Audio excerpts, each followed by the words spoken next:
Welcome to the Arlington Street Church podcast. Founded in 1729, Arlington Street continues today as a gathering place for progressive people of faith in the greater Boston area and beyond.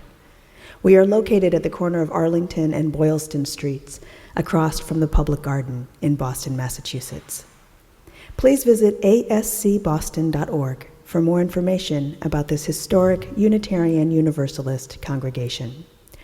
Arlington Street Church, gathered in love and service for justice and peace. Never let a crisis go to waste. No one seems to know who said it first. Some say Sir Winston Churchill said it, probably in the mid-1940s, but there's no proof. Many of us heard it from former mayor of Chicago and President Obama's chief of staff, Rahm Emanuel. He said it in 2008 as the country was reeling from the near collapse of the financial system. Actually, he said, "You never want to let a serious crisis go to waste." These days, I'm not sure about the difference between a crisis and a serious crisis. But the point is, Rahm Emanuel continued, that a crisis provides the opportunity to do things that were not possible before. Many of us have heard that the Chinese ideogram for crisis is comprised of two characters, danger and opportunity. Actually, the first character does mean dangerous or precarious, but the second character actually means something more like change point. Crisis means that we're at a precarious change point, a tipping point, and that the opportunity for change is at hand. And so the question, what does it mean not to let a crisis go to waste? Somehow, crisis always seems to take us by surprise. Buddhist teacher John Tarrant writes, "A surprise is a landscape feature that was not on the map." Surprises are common and an indication that we are alive. The mind assigns values to events, saying this is good, this is bad, but the values we give things are usually just arm waving and scrambling about. The world is truly unpredictable in its consequences, and our reactions to events are also unpredictable. We can make an ally of surprise. The hard bits of life might not be the ones we're dreading. The good bits might be the ones that are also always available, a slant of light through the garden and then the rain. Running inside to get dry, cooking for friends, the sound of a bird in the early morning when we can't get back to sleep. That act of impulsively giving something away when we have almost nothing. A student asks, when times of great difficulty visit us, how should we greet them? The teacher responds, welcome. This, being human, is a guest house, writes Rumi. Across 7 centuries, the Persian mystic and poet speaks to us. This, being human, is a guest house. Every morning, a new arrival, a joy, a depression, a meanness, some momentary awareness comes as an unexpected visitor. Welcome and entertain them all, even if they're a crowd of sorrows who violently sweep your house empty of its furniture. Still, treat each guest honorably. They may be clearing you out for some new delight. The dark thought, the shame, the malice, meet them at the door laughing and invite them in. Be grateful for whatever comes, because each has been sent as a guide from beyond. Speaking of a crowd of sorrows, surprises, and not letting a crisis go to waste, John Tarrant says, when I had cancer, I thought it might be inconvenient or frightening, but it was interesting. It made me a lot less lazy about being present. There was a time when diagnosis, course of treatment, and outcome were all uncertain, and in that condition, my mind reached for certainty over and over again. That quest for certainty, being hopeless, brought pain. But when my mind stopped reaching out and fell back into the warm dark of uncertainty, time stretched out infinitely on either side, and there was a pool of joy that seemed bottomless. Having cancer was much more exciting than sitting in an armchair watching the game on Sunday. And everything I looked at had the aspect of tenderness and delicacy. I looked into the checkout clerk's eyes and saw the universe looking back. Never let a crisis go to waste. I heard another beautiful teaching recently, just this simple sentence. If you are in a predicament, there will be a gate. This is the deep assurance that there is a way out, and the only way out is through. And here is that affirmation to carry on. If you are in a predicament, there will be a gate. Find it. Go through it. As a society, we are in crisis. The pandemic has lifted up and amplified everything that was already broken. Albert B. Kelly, mayor of Bridgeton, New Jersey, wrote a beautiful editorial in which he enumerated the damage and the costs. Beyond the work of the virus and stopping the virus, there is a crisis of inequality. When we're forced to acknowledge that essential workers are risking their lives on the front line for nothing approaching combat pay, will we address glaring inequality with better pay, benefits, and childcare? There is a crisis of jobs. The pandemic just sped up their disappearance. Will we get serious about supporting a universal basic income? There's a crisis of education. Democracy is predicated on an educated electorate.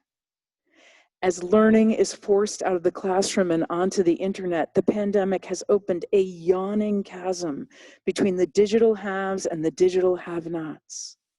Will we raise our voices and open our wallets to invest in universal access to the World Wide Web?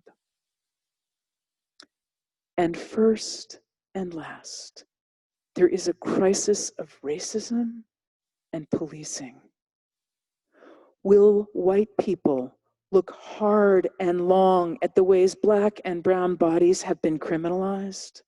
Will we muster the will to exchange the warrior template of policing for the public servant model?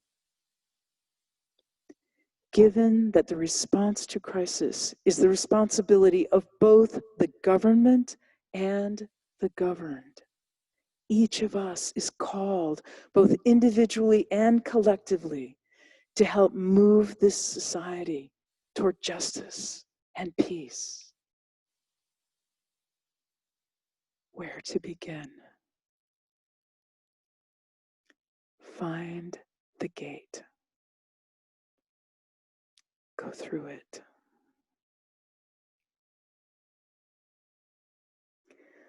I want to close with a story about finding the gate that continues to inspire me. I came to it via Sissy Castrogiovanni, the Boston-based Sicilian jazz singer who's performed for Agora here at Arlington Street Church and for our Wednesday Ministers' Tea. This story is about Sissy's friend and Berklee College of Music classmate, Gabriella Martina, a Swiss singer, also based in Boston.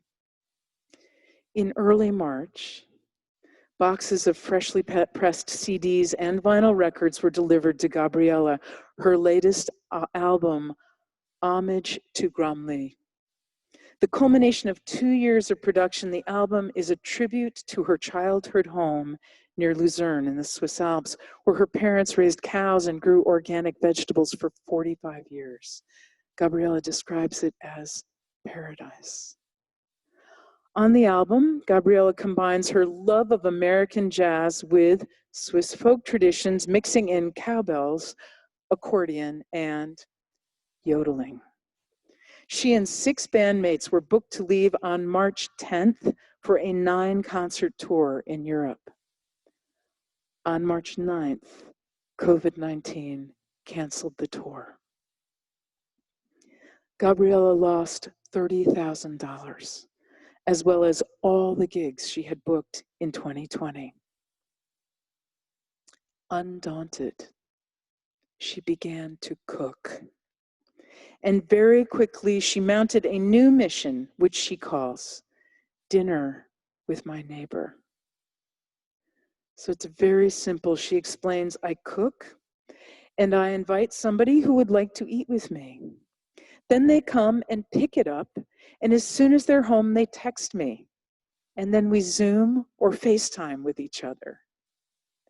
As she cooks, she makes videos, and then she posts them online, inviting donations. While she's collecting unemployment, she hopes to help make up some of her bandmates' lost income with those contributions. One of her first meals was with Sissy Castrogiovanni, her husband, Peruvian percussionist Jorge Perez Abela, and their son Manuel.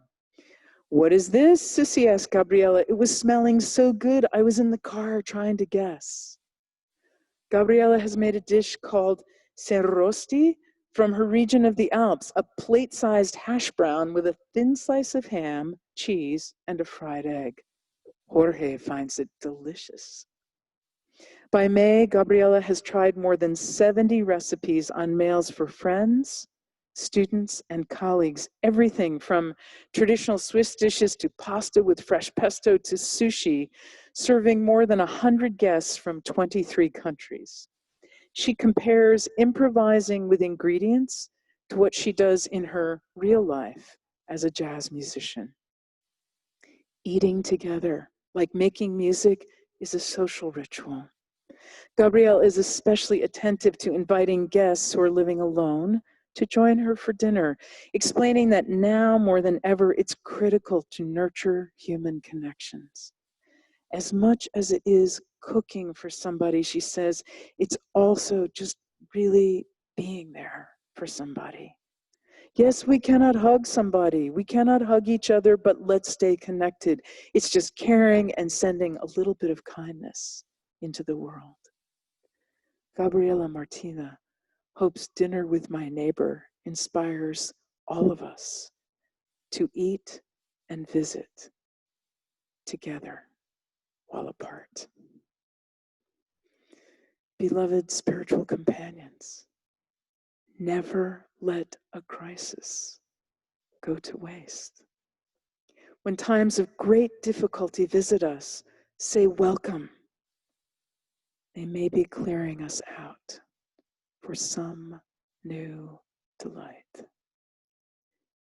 If you are in a predicament, there will be a gate. Find it. Go through it. Let's find it and go through it together while apart. And let us go with kindness and make justice and peace in the world.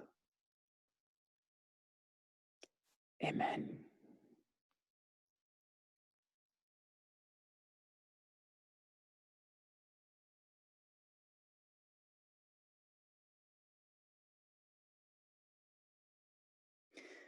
Before our benediction, I invite you to reach out your hands and touch the sides of your square. Touch hands with the people to your left and to your right. And send out love to the person on either side of you and to the people on either side of them. Send out love into this beloved spiritual community and feel it coming back to you. Love is the spirit of this congregation. And now for our benediction, I invite you to put your hands over your heart in namaste. I bow to the divine in you. There will be a gate. Find it. Go through it. Together while apart, may we go with kindness and make justice and peace in the world. Let us keep this faith and pass it on. The service begins when the service ends. Bless your hearts. I love you. Amen.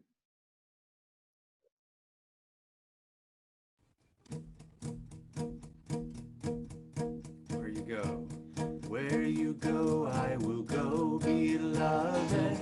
Where you go, I will go. Where you go, I will go, beloved. Where you go, I will go. For your people are my people. Your people are mine. Your people are my people. Your divine, my divine. Where you go, I will go, beloved. Where you go, I will go. Where you go, I will go, beloved. Where you go, I will go.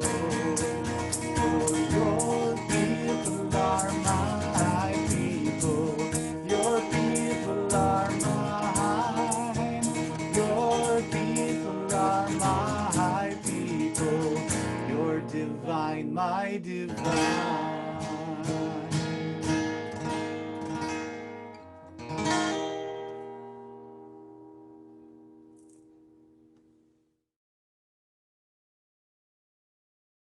Please visit ascboston.org for more information about this historic Unitarian Universalist congregation.